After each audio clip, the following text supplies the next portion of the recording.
Oh, that's right. We are here. I am here at Sharp Facets Gallery today. I am very honored to have Bill Dukes here of Honor Flights of South Carolina.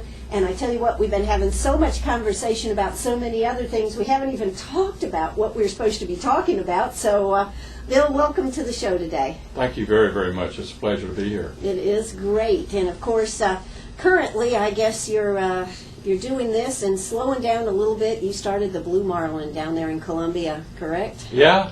That's my restaurant in the old restored train station. Yeah. What a great idea. 1994, actually, we opened. Well, that is terrific. Yep. That is great. And do you have any other Blue Marlins? Well, actually, I started the Blue Marlins back in 90, and in Charlotte, North Carolina. I was living in Charlotte, and we decided to open one in Columbia. And when I opened the one in Columbia being my hometown originally, gave me an opportunity to have an excuse to relocate from Charlotte. We moved back to Columbia, built a house on Lake Murray, and kind of gave up all my other business interests and just focused on the Blue Marlin in Columbia. And we have the Blue Marlin restaurant there, and we also have a catering company. Absolutely. In fact, does he work with the catering company? My son manages the catering company, and my nephew actually manages the Blue Marlin restaurant. So it's a family affair. It's a family affair? Yes, ma'am. Yes. Oh, well, that's great. But I thought it was real interesting when I was reading over your background bio. You started in the food industry where? Well, actually in the Air Force, but then my first job was in New York City at Strauss Restaurants, and you told me that you knew something about Strauss Restaurant. You're probably the first person that I have run into in the past 20 years that even knows Strauss Restaurants. What made you go up? What did you do in the Air Force? I was actually that's when I was introduced to the food business. I went through ROTC at the University of South Carolina. And when I got my orders, I really wanted to fly, but I was too tall to fly, and I had no idea what I was going to be assigned. And when I got my orders, I was assigned as a food service officer, and I must tell you that was in 1964, and I got a lot of ribbing from some of my fraternity brothers and a lot of people around campus saying, "You're going to do what?"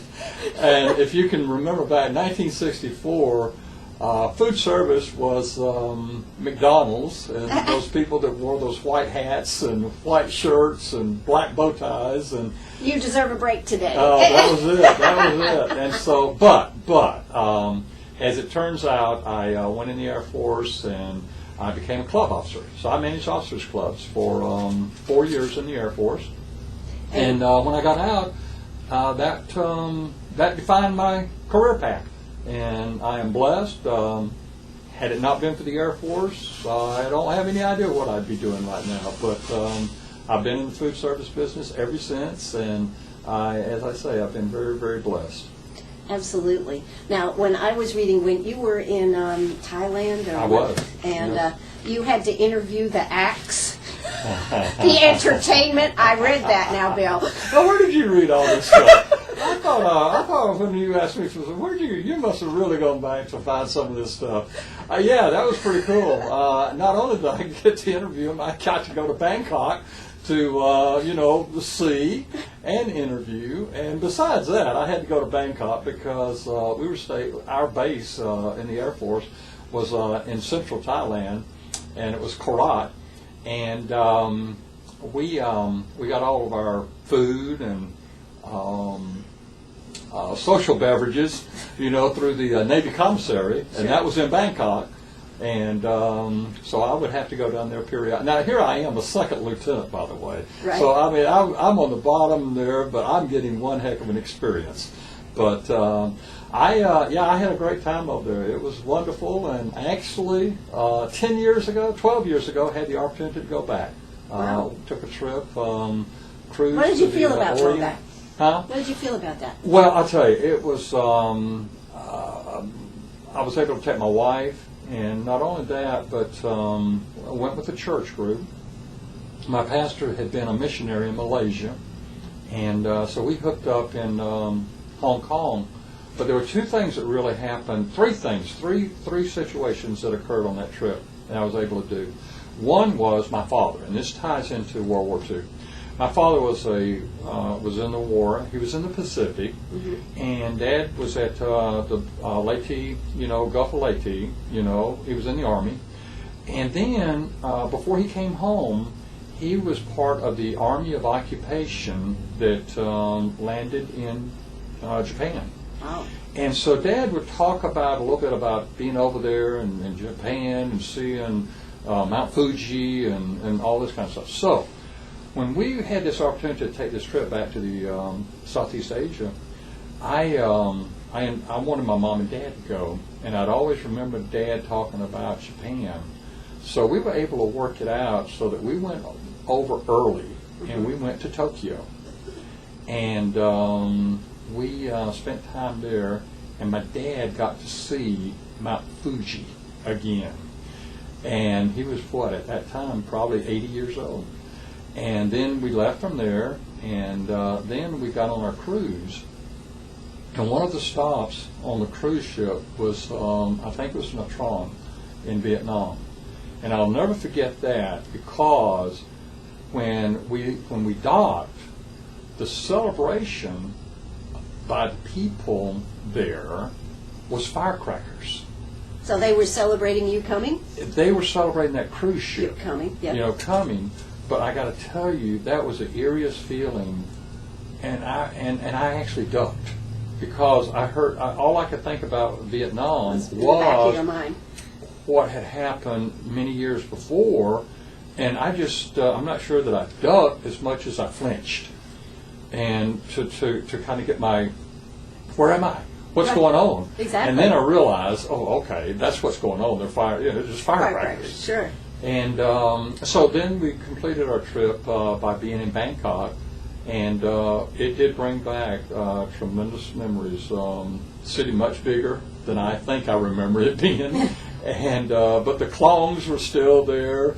The floating market was still there, and it was still filthy. And so there were changes, but there was changes, but still. Were they good memories? Oh yeah! Oh Good wonderful! memories, yeah. My time in Thailand were good memories, but they were challenging. You say, okay, well, you were not there in the war. People weren't firing at you. But the situation that we had at the base that I was at, it was an Air Force fighter base, and it was where the F-105s were. And the F-105s did the majority of the bombing in North Vietnam. And the Officers Club was the main facility for all of the officers, including the fighter pilots. And they would have breakfast there, if they were there, lunch and dinner. And they would have their social, the bar and so forth. But the thing that would happen, and the year that I was there, we had some very, very active bombing. It was 1967. And these guys you'd see at night, you would hear them leaving in the morning, and then about 2 o'clock or so in the afternoon, you would hear them coming back, and you'd actually count planes. And we lost many. We lost a lot of pilots during that year. And those are people that I had become very close with in the, knowing them, in the club. And so, I had some pretty. It bring back memories that maybe you had kind of put away and they brought back to the service. Sure did. Yeah, exactly. But you know what was going on too during that period of time? I had those experiences during that year. I came home. I'll never forget it. I came home in December of that year, Christmas time, and went out with some of my old buddies and all that never went into service. Sure. And I was sharing those experiences, and they just kind of flipped it off. And I just really started, realizing I was blessed. We were lucky. I came back into South Carolina. I was able to get a flight from Thailand. We had a chance to stop in Hawaii, which that was one year. The first thing I did was, real milk. Real I'll milk. never forget that. I'll never forget that. Jeff- Real milk. Jeff- Real milk. You Jeff know? ordered 4 or 5 fruit plates Well, when he see, got that's to it. Hawaii. Yeah, that's it.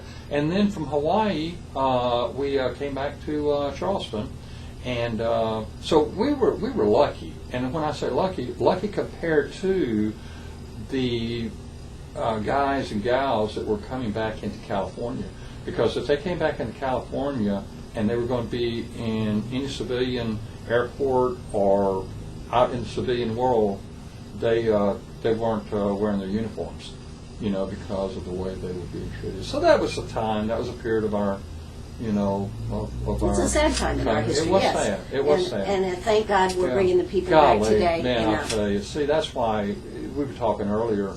This Honor Flight project that I've been involved in now since 2007 is the first time I heard about it. And up until now, during my kind of semi-retirement, as I said earlier, I have really put a lot of time and energy and offered my time to things involving our veterans. As I've kind of looked and evaluated what I've been doing for the past 3 or 4 years, it's been family, it's been church, and it's been organizations, activities that that benefit our veterans. Absolutely. Yeah. So Now, I understand that I wanted to ask you about your dad and Mount Fuji. What was his reaction when he saw that? well, do you have a moment that I can? Because it's a Yeah, I do, pretty neat absolutely. little story. Actually, That's why I wanted to hear it. We actually connected with a friend of my pastor who had been his roommate in the seminary, and his friend was a Lutheran missionary in Tokyo. Mm-hmm. So we were with his family. So we wanted to go to Mount Fuji. The day was cloudy, and Jerry commented. By the way, can I tell you who the missionary was? Sure. Because we talked a while ago about something. Okay. The missionary was Jerry Livingston, Okay. And Jerry Livingston is? the uncle of Robert Livingston. Robert Livingston. Adjutant General for the state of Yes. South Carolina. How about that? How Isn't about that a story? That is Isn't that a cool. great story? That's Yeah, great. yeah. So, but I never knew that at the time. So sure. we've always connected later in life. But Jerry and his wife are taking us, to Mount Fuji. It's it's overcast, and he says, there are days that you see it and days that you don't see it. And I'm not quite sure about what's going to happen today. But we got there. We got up to the viewing area, and it was cloudy. And I'll tell you, and this is not BS, okay? This is not Bill Duke's embellishing. But we're there, and Jerry's saying, now, right there would be Mount Fuji. Right. And lo and behold, the clouds parted. Now you're giving me chills. No, but I'm going to tell you, it was only for a moment, but they parted, and my dad saw Mount Fuji, I saw Mount Fuji, and nobody had a camera, so nobody's going to believe me unless you just trust me. But that was an absolutely incredible experience. My dad saw Mount Fuji. I guess he was speechless, huh? He was. Yeah. That is so cool. Yeah. That is so cool. Well, I understand that your dad is actually the reason that you started getting involved in honor flights. Yes, it is. And I traveled back in 2007. I was traveling to Asheville, North Carolina for something, and anytime I get around cities like that, I'm always asking, what's going on, what kind of philanthropic things are going on in the community, and so forth. And someone mentioned honoring World War II veterans and taking them on an airplane to Washington, D.C. And I didn't think much about it. I thought about it. I said, well, World War II memorial, I didn't even know we had. Honestly, I didn't even know we had a World War II memorial, okay? Mm-hmm. And my dad's about 92 at that time. And so I got back home, and it was maybe a couple weeks, and I called this guy. This person sent me a note, and he said, "Enjoyed talking to you. You seem to be a little bit interested in this, World War II thing. If you want to talk to me further, give me a call." So I did, and I talked to Jeff. Jeff Miller was the person who was in Hendersonville, North Carolina, and I got talking with Jeff, and I said, I'm going to check and see if I can take Dad up there to see this memorial. And so what we did, this was in the Christmas time of 2007, I got with my brother, and we talked about taking a family reunion. It's just my brother and I, and each of us have 2 children, so there's 4 grandkids, and my mom had already passed away. So we talked about taking Dad up to Washington, D.C. and doing a family deal. The problem was that my sister-in-law is a school teacher, and she didn't have any time until June. And as I tell people, you've got a 92-year-old father. Your time is of the essence. You're sitting there 6 months down the road, and so we did a lot of praying. Mm-hmm. And then Dad celebrated his 93rd birthday in April, and then we went up to Washington in June, and it was, I tell you about the Mount Fuji experience. Well, the World War II memorial was a very similar experience, and that experience specifically was that you've been there, mm-hmm. and you know that they represent the theater in the Pacific, the activities in the Pacific, with one side of the memorial, and then they represent the activities of the Atlantic on the other side. And then you also recall that there are little fountains mm-hmm. on each side, and they have the etchings of the battles. Mm-hmm. And I had done a little bit of research on that, and so I knew that Dad had been at Leyte, and so I just kind of led him toward that particular etching. And as he stood over that etching, I tell people that I wish, with all of the technology we had today, that I could have plugged into my dad's brain and downloaded what was going through his mind and what he was thinking. Because I could tell there was a lot going through his mind. And then his 4 grandkids kind of moved up to him, and he hugged them.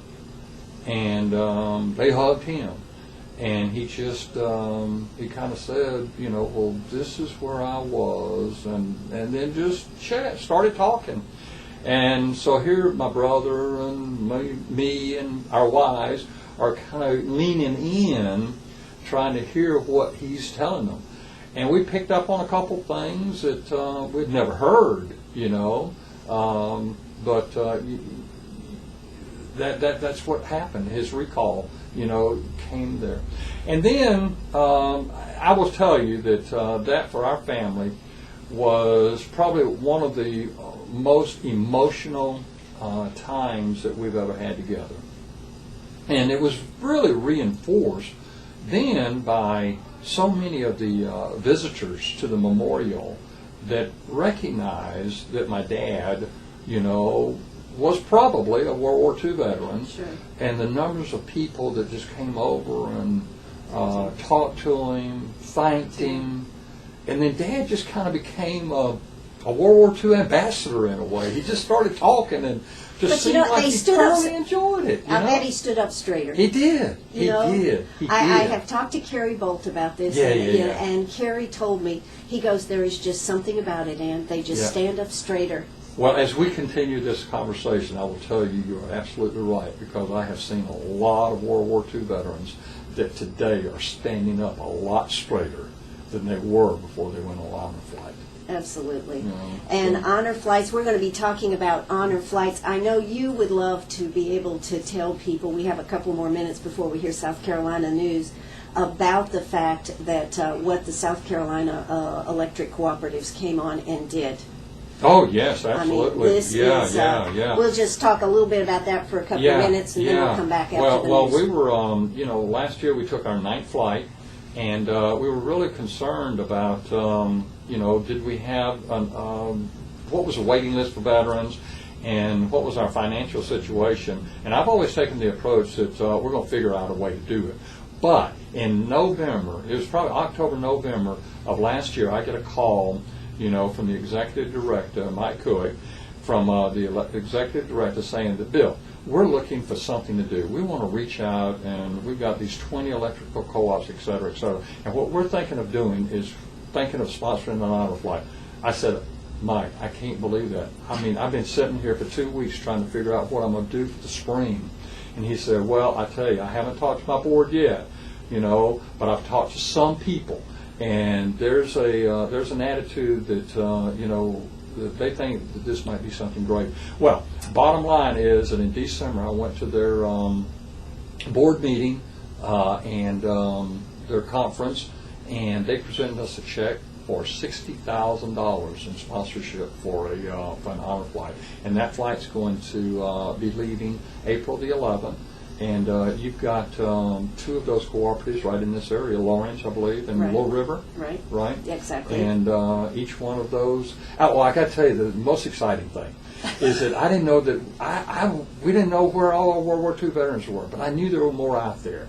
And the thing that the electrical co-ops did for us is through their publicity and all, they went to the most rural areas, and we had a goal of 100 veterans to be on this flight. Mm-hmm. We have applications in excess of 230 applications. Oh my gosh. So we have stirred, because of the electrical co-ops and their efforts, we have stirred up families and World War II veterans in the most rural parts of South Carolina. And so here's what we're doing. We've added another flight. And we've got a flight going from Charleston that has opened up seats for the overflow. We've got a flight from Myrtle Beach that has opened up seats for the overflow. And the folks up in the upstate have opened up seats for the overflow. And we're going to take an extra flight from Columbia May 23rd. And now with all of this, we've got a plan to take another flight in November. So it's just, we thought at one point a year ago that maybe we were kind of toward the end of our efforts. They closed down Greensboro. I remember seeing that. They closed down Greensboro because they said there were no more veterans up there. Yeah, but see, I tell you, my volunteers and all, we could not come to saying that we were going to quit. Because we just felt that there were people out there. And then when Mike called me, and I could just see, I could visualize that what that's going to do for us is it's going to open up the opportunities in those rural areas where people haven't heard about it. Well, and they did this great article. Great article. Yeah, in we want you. South Carolina Living. Yes, yes. And we want you for the co-op honor flight, South Carolina Living. It's a great article, and we're going to talk more about it. I am here with Bill Dukes. We're here to talk about honor flight, but we seem to be talking about a whole lot more. I certainly hope you'll stay right with us. And if you've got a question for Bill, just give us a call, 229-7984. That's 229-7984. All right, we are back here at Sharp Facets Gallery, and we just had a gal who has just been down to, her dad had been on an honor flight from out of McCormick. So she's back here talking to Bill right at this second. So we have a lot going on here today. Hey, do you have a question about honor flights? Would you like to know more about it? Well, in just a second, we're going to have Bill back here on the air with us, and they are just looking at some pictures. You know, the emotions that come out of something like this is just tremendous. So if you would like to make sure that your loved one gets on a flight, they don't even pay anything. This is free for the veterans to go. So this is pretty awesome. So Bill, he is talking over there. We're talking about honor flights today. I mean, he lives in Columbia, so it's pretty close. Who do I have right here? What is your name? Come on up. I know you can. You can go, but can't you just tell us you took your dad up there with you, yes? I did, yes. My name is Carrie Phillips, and I took my father at the end of this past year, November 9th, 2010, and which 2011, I'm Right. sorry. Which was really neat about it, when I looked into it, it just so happened that that particular flight was on his 84th birthday. Wow. So he's one of the younger gentlemen, but we had a fabulous time and a great day, and I went along as a guardian and also for another gentleman that lived close in the area. And it was just, it's unbelievable what they do, and we just had a great time, and it's something I'll treasure for the rest of my life. Absolutely. Thanks so much for saying that, Carrie. We're going to actually have your dad come on. He agreed to come on and talk about it, so we're going to have him on very, very soon. But honor flights, they've got so many flights coming up, so we will look forward to finding out more here as we get Bill to sit back down and talk to me about honor flights. Thanks so much, Carrie, for stopping by here Bye-bye. today. Thank you. We are having a great time talking about honor flights. So, Bill Dukes, did you think this was going to happen right No, here I on the did studio? not. No, this is awesome. This is pretty neat. Yeah. This is pretty neat. Yeah. You were you were showing her. You have a book here that one of the guardians that went with her father. Is that right? No, not with her father. No, Oh, this okay. was actually from the first flight, and it was one of our veterans, Mr. David Hubbard. He's a World War II veteran, Battle of the Bulge, and he went on the first flight with us, and we found out that his daughter, who lived in Texas, wanted to surprise him. And so she had made arrangements to fly into Washington, D.C. the day before, and when we landed and getting off the airplane, Mr. Hubbard walks off the airplane, and lo and behold, there's his daughter, surprising him. You know, these stories just give me chills. Well, me too. I mean, I've relived these stories so many times, and every time I tell a story like this, it's just wonderful. So she put a photographic, album together, and she sent me a copy of it. And as I look through it, it brings up another story, and I know that. Oh, there she is. Well, you can't see it, but that's That's father and daughter. Okay, And look at the look, the way he's looking at her, isn't that great? well, you see. I Yeah. mean, you see the The smile, emotion, the yeah. glow. Yes. I mean, it's really a glow. And then there's another one. I'm going to show you another picture real fast here. I got to show you a picture of my good friend, Mr. Solomon Bright. Mr. Solomon Bright. Mr. Okay. Solomon Bright. Wow. Mr. Solomon Bright. Oh, I want to tell you, when we started this project in South Carolina, I reached out and I wanted to make sure that we touched everybody that were World War II veterans. And a lot of people don't realize that we had a significant number of African Americans that served in World War II. Well, the Red Tails, And right? That's right. The Red That's Tails. right. I mean, they just made that movie. Yeah. Exactly. And they had some of them had a pretty tough, experience in the military. But we've really made an effort, and we have had a large number, of African Americans. We've had a large number of women, that have gone with us on the flight. But this one particular one, Mr. Solomon Bright, Mr. Bright was born. He was one of 13 children, born and raised in Blythewood, South Carolina, and had a reputation for being a sharpshooter and one heck of a squirrel shooter. Okay? Squirrel shooter. And so he's in the Navy, and he's a steward, and his captain of the ship, and he's in the Pacific, and the captain of his ship was pretty aware of the stories about, Mr. Bright's, squirrel shooting, capabilities. And so he assigned him to a gun. Any time that, there were Japanese aircraft or whatever, Mr. Solomon Bright got on the gun. He had a gun station. And so, fast forward to our honor flight, and Mr. Bright's on the airplane. We're headed to Washington, D.C. I'm walking down the aisle saying hello to my veterans, and I asked Mr. Bright, is he enjoying himself? He says, Bill, I got to tell you, this is the first time I ever flown on an airplane. I said, is that right? And he said, yeah, but you know what? I sure have shot a lot of them down. How about that? Oh, wonderful story. I'll never forget that one. You know, I'll never that's what forget it's that all one. about, isn't it? Oh, it is. And Absolutely. the memories and the things that are brought to the fore. So many things are sunk deep and, you know, forgotten about, and there is so much that was so overpowering that it had to be forgotten, really, in order to survive. But to bring those things back now and be able to share some of the stories with family, because it's not something, war is not something that we usually share that much with families. That's correct. I will tell you that just right there, the story of Mr. Hubbard's daughter visiting him up there. Well, Mr. Bright's family, they actually rented a van, and there were 12 of his family that were at the World War II. Now, he knew this was going to happen. Sure. But there were 12 of them that drove up to Washington, D.C. the day before, and they were at the World War II memorial when our buses arrived. So he was able to be with his family. And then they followed the buses to all the different sites that we went to.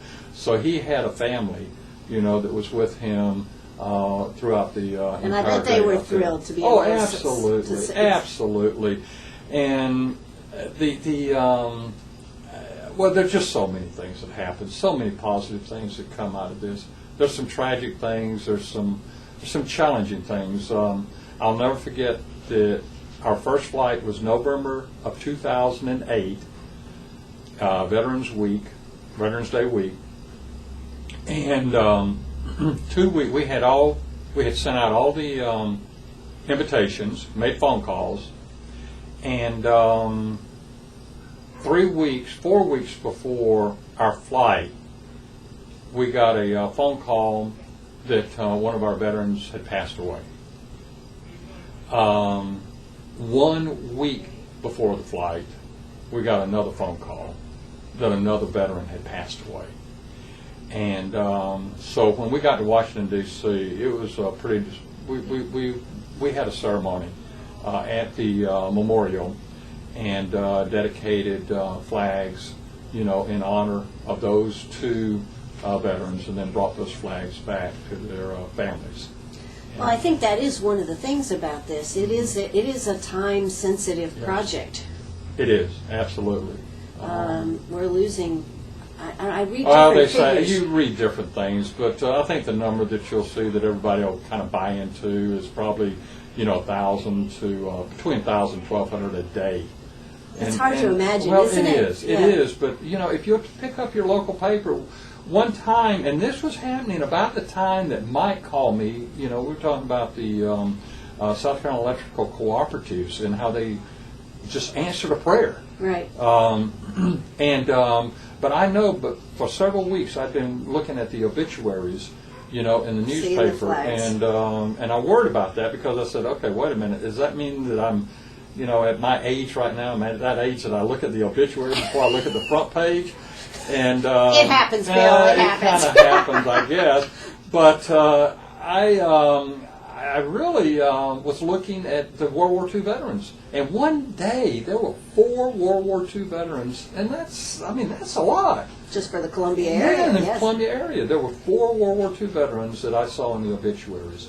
And But that you know, just when we really, think about the number of men that went, men and women that went to war during that time, it was a huge part of our population. It's not even comparable to today. I mean, so when No. you think about that, No. Well, and not only that, but every time that I've had the opportunity to speak, it's the fact that not only the numbers, but the wonderful spirit of patriotism that was going on during that period of time, because it wasn't only the people that went to war, but it was the home front. Rosie the Riveter. Yes, Rosie the Riveter. everybody was engaged. Everybody was engaged. And it's an interesting thing, too, and I can't do this real quick with you right now. I can't calculate this fast. But I think that that the normal World War II veteran would be today about 87 years old. And if they're much younger than that, they're the ones that fibbed about their age and somehow made it happen. And I'll tell you what, there are a lot of them that I've run into on these honor flights that they lied about their age because they were stirred up. And they were stirred. It was a patriotic stirring. And when they came somebody back, said you got to. Yeah, and I think the other thing is when they came back, there was that spirit in our country. Absolutely. I mean, let's get it I done. can feel it. I tell you what I can feel on these flights. One thing that I'll never forget was something that I experienced at first. What we do is we have a pre-flight meeting about 4 weeks before we have actually the flight. And the convention center in Columbia has just been so gracious because they provide us, the convention center, for this group. And so what we do is we bring all the World War II veterans that are going on the flight that have been invited to go. We bring the guardians that have made a contribution of $500 for the honor of going and being caretakers. Now that's for the guardians, That's but for the guardians. veterans, the don't. veterans pay nothing. Right. Pay nothing. And then we have our staff. And so that day, we're having this meeting, and I'm there watching, and we've got about 90 World War II veterans at that convention center. And I am in my mind thinking, how many of those World War II veterans at 88 years old or older would have ever dreamt in their life at that age that they were going to be in a group of 80, 85 fellow veterans. I don't think they ever, I think they had, I think so many of them had just moved through life, and at 85, 88 years old, just kind of, things are over. We're heading down that, that road toward the pearly gates, maybe. Right. But I can tell you that when they got together, I think they were first shocked, and then when they got together on the airplane, they started making new friendships. They just, you could just see a glow. And then, when we got to Washington, D.C. and landed, and they got off that airplane, Washington Reagan Airport had made an announcement that within 30 minutes arriving at gate whatever, there's a distinguished group of World War II veterans on honor flight that will be arriving. Please join us to welcome them. And they have a little brass band, and when we got off that airplane, there must have been 200 people there and playing the patriotic music, and you could just see the tears. It's just absolutely incredible. And they never expected that kind of recognition. See, they never expected anything anyway. They didn't expect a memorial.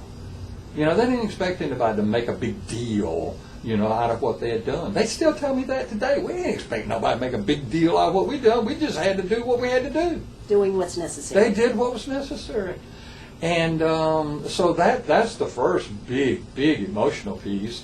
And then the biggest one is when we get back into Columbia, about 8 o'clock that night, and then all their family and friends, have been invited, and they don't know this is going to happen. Sure. But we got the Army band from Fort Jackson, and they're making a lot of noise. We got 300-400 people there in the airport at Columbia Airport. We've got a little junior ROTC honor guard, that they've got the sabers, that they walk under, and we gather them all up at the top of the airport. Let them all get, because we've got a lot of wheelchairs. We've got to get the wheelchairs off the airplane. We've got to put people in the wheelchairs, and we want everybody to experience this together. So we gather them all up there, and then we walk down. You've been to the airport. We walk down that long, ramp there. The music starts. They still don't know what's going to happen. And they get down there, and it's their hero's welcome home that many of them never received. And I'll tell you what, you could fill up a few buckets with. I was going to say, I bet there's not a dry eye. No, it's awesome. And I've been able to experience 9 of those. And I'll you tell are you, blessed. it's emotional each time I do it. Absolutely. Yeah. It is a fabulous experience for them. It is something that they do not have to pay for. but time is of the essence. Have you been? No, I haven't been. Well, you ought to go. I would love I'll to go. extend an invitation to you. Well, you thank can go you. on May 23rd if it works out. That's our next flight. I would love to go. And you could be an honorary guardian. I will do that. Would I you? would, yes, I would. Oh, I absolutely. would love to Oh, go. I'm serious. I That's, would love to go. yeah. Thank you very much. Oh, yeah. I appreciate it. No. That would be fabulous. We'll do a great special on it and be able to cover it. That no, would I'd be love awesome. you to do it. That I'd would love be you to do it. absolutely marvelous. Wow. Thank you. No, you're welcome. Thank no, you. seriously. This Yeah. is great. But if somebody is interested in getting on honor flights, what do they need to do? If you've got your dad or your granddad or somebody that you would like to make sure that they are considered for this, I do understand those that are in more dire, shall we say, medical condition get first consideration. Isn't that right?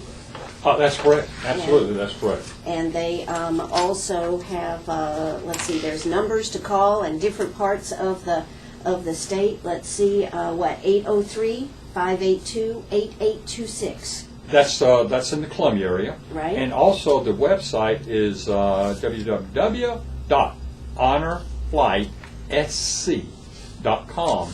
And if they'll go on that website, they will get the numbers we have on that website, a listing of the hubs in the Low Country in Charleston, in Myrtle Beach, and the Upstate. So the phone number contacts are on, for all of those are listed on our website.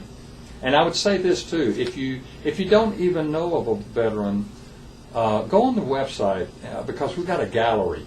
And if you really want to enjoy some wonderful pictures, we've got a gallery of all of our flights, and it's pretty kind of fun to watch. It is. It is. Yeah. So let's see. I also you can. I was reading this under the mission statement and the motto. I like the motto. Will Rogers. We can't all be heroes. Some of us have to stand on the curb and clap as they go by. Yep. I thought that was great. One is You know, And that's- but then again, it's Will Rogers. So Yep. we Yep. couldn't expect any less, Yep. could we, from Will Rogers? So these are the things that are out there. We have to say a big, big kudos to the South Carolina Electrical Cooperatives. That- Gosh, I'll tell you. I even heard a rumor that they've gotten so excited about it that they might want to help us, with another one. Well, I'm not sure exactly how it would work. Oh, okay. But I also heard a rumor, too, and I've got to finalize this. I can't say anything official right now, but I think there's another company that might be working with us. As a matter of fact, I think I can say it because they have been approved, and we're going to work with them on the November flight, and it's it's the organization and one of their subsidiaries of Blue Cross Blue Shield in Columbia that I'm Congratulations. thinking, well, they've They've said said that they're they going to could help come us on with the board. flight, in November. Well, it Yeah. certainly is a very worthwhile cause, and it brings nothing but joy to the people that get to go, and for the guardians, and for the veterans. Such a great project. Well, I want you to make sure that people in your audience stir us up some veterans, because several times we've really been concerned that maybe we're at the end, but each time we start thinking about that, something wonderful happens, and we discover, more interest and more veterans. And, It is kind of a shame because they did go off and live their life. And so there are veterans out there, I know, that never thought that anything like this was out Right. there, or they weren't part of any congealed group, shall we Right. say. Yeah. Right. One of the things that I think is so interesting about having them come and everything is Kerry Bolt, our Veterans Affairs Officer, takes a group down to Columbia. I can't really remember for what, but he takes them down to Columbia, and he says he gathers them up, and he goes, he first gets them in the van, and they're kind of quiet and everything, and then as they start talking, and before he knows it, he thinks they're 18 or 19 years old out there just on a joy lark, and they're 80-plus-year-old men. That's what we experienced up there. One reason we got the Guardians, we've got Guardians to help push the wheelchairs, but also the Guardians kind of keep them corralled, too, because, herding some of our World War II veterans is kind of like herding cats. We have to take count of them, and We lost one time. Well, actually, we thought we had lost one. We're at the Lincoln Memorial. We parked there. We visited the Vietnam. We visited the Korean, and they got a little coffee, bar there. And so we're looking there and we're counting, and we're missing a veteran. And so, I'm running back to the Lincoln Memorial to check the restrooms, and I'm running to the Vietnam Memorial to see, and we've got other people sweeping. And then I'm thinking to myself, I said, wait a minute, let me go back there, because, I'm going to check something.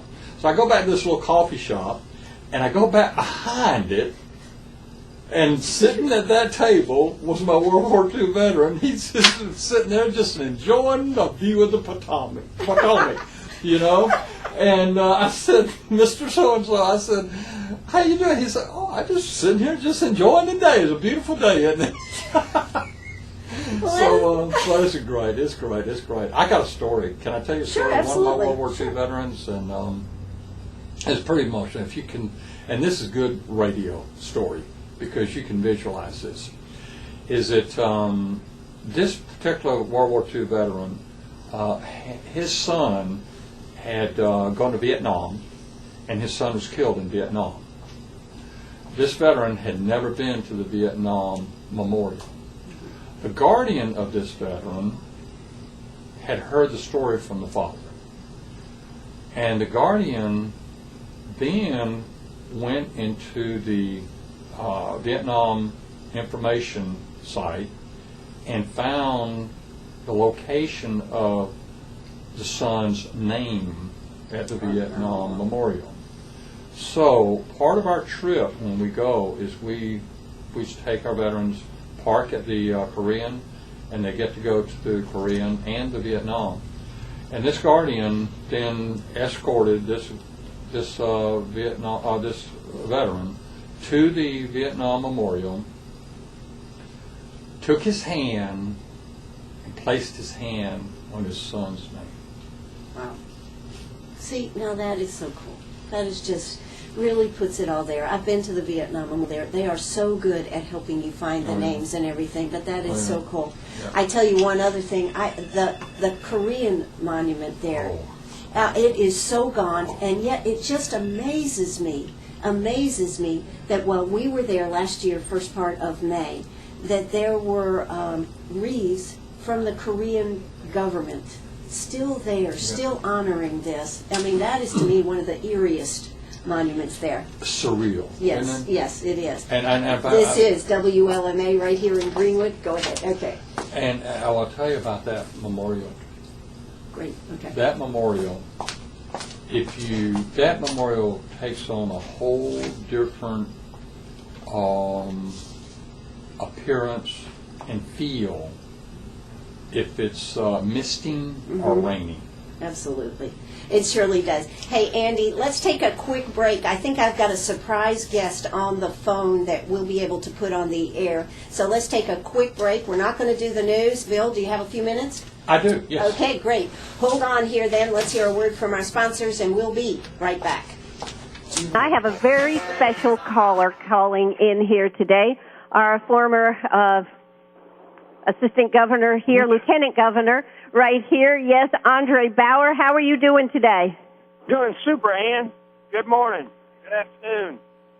Good morning. That's right. I'm having a hard time hearing you, but gosh, Bill, what do you have to say? You worked with Andre on getting all this put together. I sure did. Yeah. Let me just say that Andre was really key to our success. I had the opportunity to work with Andre in his when he was lieutenant governor, and the lieutenant governor had the responsibility for the Office of Aging, and so it was very appropriate that he be involved. And so I went to Andre and asked him if he would be a honorary co-chair, for our South Carolina effort, and of course he did. Andre, knows my dad real well and represented my dad actually, and so, yeah, we had a wonderful time, went on the first flight with us, and actually Andre's grandfather was a very distinguished World War II veteran and buried at Arlington Cemetery. So part of our trip that first time was to locate, Andre's granddad's, burial spot, and we did. Absolutely. Well, Andre, what do you have to say about honor flights? You know, we've been talking about the fact that the South Carolina co-ops, the electrical co-ops, came on board and are sponsoring this next trip. What do you have to say? It's really amazing. I mean, the fact that we have so many veterans in South Carolina, we're blessed that we have so many walking folks full of knowledge and history that have so much to share, and to get to give them a little piece back to say thank you for what you've given. Bill Dukes has put his life work into this. He actually has a phenomenal restaurant in Columbia that he's turned over to the next generation because he's spending almost all of his time doing honor flight, and he has. This is Bill Dukes. I mean, he has given and given and given. He put the convention center together in Columbia, but now he is putting most of his effort into honor flight, and it takes up an enormous amount of time. He's worked with high schools to raise money.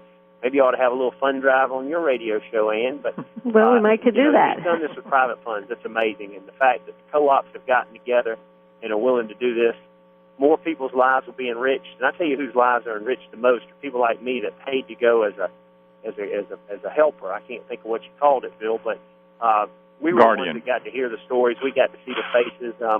Bill even had it lined up when we got there one time. Bill and Elizabeth Dole and Bob Dole were there to sign autographs and take pictures. And, of course, we went to Arlington. We went through the different monuments. They had lunch for them. They had a band there and cheerleaders when the soldiers got off the plane in Washington. It was absolutely a moving day, and my hat's off to Bill Dukes for all he has done. He has given a lot of time to this program. Hey, Andre, I think you were the guardian for a couple of veterans that were from, if I'm not mistaken, they were kind of up in the Newberry, this area up here, weren't they? Yeah, I think they were from Greenwood. Yeah. Wow. Yeah, okay. They sure were. Yeah. Well, this is terrific. I just thought it would be so neat if you could call in for a few minutes. I know you're real busy. We're trying to corral you to get you to come on the air and tell us what's happening. I know you're running for that new district down there on the coast, and we'll have to have you back on again real soon. Well, I look forward to it, Ann. I always love being on the show. Well, Make sure you buy a bunch of Ann's jewelry so she can keep this radio program going. Well, hey, you know what I told her? I said, I'm not going to bring Joanne up here, Andre. Woo-wee. They get real expensive real fast. Well, maybe we could donate a percentage to honor flights. How would that do for you? Hey, that's pretty cool. Hey, Andre, great to talk to you, buddy. I'll see you soon. God bless. Thank you for the work you're doing, Bill. Thank you, my friend. See you. Bye. See y'all. All right, bye-bye. All right, well, that was the one and only Andre Bauer right here on WLMA right here in Greenwood. He's a good young man. He's a good young man. He certainly was a tireless worker for senior citizens. We had him on several times on that. Yep. He, like I say, I had the opportunity to help work with him in that office. I actually represented his Office of Aging at the White House Conference on Aging, 8 years ago. Wow. And he really was committed, and is still committed, to our senior citizens. Yeah. Absolutely. Of which I'm one now. So you're looking for a little support here. Is that what you're saying? Yeah. Well, one more thing, and I'm going to let you go.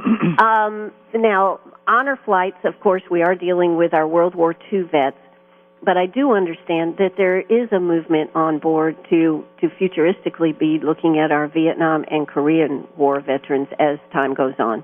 Yeah, that's what I'd like to do. I think there's a real opportunity to continue to move forward. And I will say that we have taken some Korean and some Vietnam veterans. If we get a Korean veteran that sends us an application and we've got the seats available, we're not going to say no. I will tell you my priority, however, is to get out there and stir the bushes, to find the World War II. That's who we really want to honor first. But because time is of the essence. Time is of the essence. And in 2010, we did get some Vietnam veterans involved, but the neat way we got them involved is we really went out, and I'm a Vietnam veteran, as we said earlier, and we went out and really stirred up some interest amongst Vietnam veterans, and we had a group of 20 Vietnam veterans that paid $500 each, and we were guardians. That was a pretty neat connect. That is pretty neat connect. And I tell you what, it certainly would be the thank you that our Vietnam veterans did not come home to, but it would be the thank you now. Yeah. So Absolutely. I think that would be real important. I've got my dream and vision is to continue it and begin as we have lesser World War II veterans that are on our wait list, then to supplement that plane with a mixture of Korean and Vietnam. Well, I'm glad to hear that. Yeah. Listen, Bill, it has been absolutely fabulous to meet you. It has been absolutely fabulous to sit down and talk about this program. And so thank you so much for coming up here today. Well, it's been my pleasure. Now, would you please, you help me get up here. Can you please give me a shortcut back to Columbia? I will. Hey, listen, you're listening to WLMA right here in Greenwood. We have been interviewing Bill Dukes. There'll be a podcast on the website, and, of course, there'll also be our video. Hey, don't forget, South Carolina, the electric co-op came on board for this flight. Looks like a division of Blue Cross Blue Shield is coming on board for another flight. And maybe South Carolina Electrical Corp will do something else. So if you'd like to be involved, hey, give them a call down there, 803-582-8826, or check out their website, honorflightsSC.com. Thanks so much, Bill. Oh, you're quite welcome. Thank you. All righty. Bye-bye, everybody.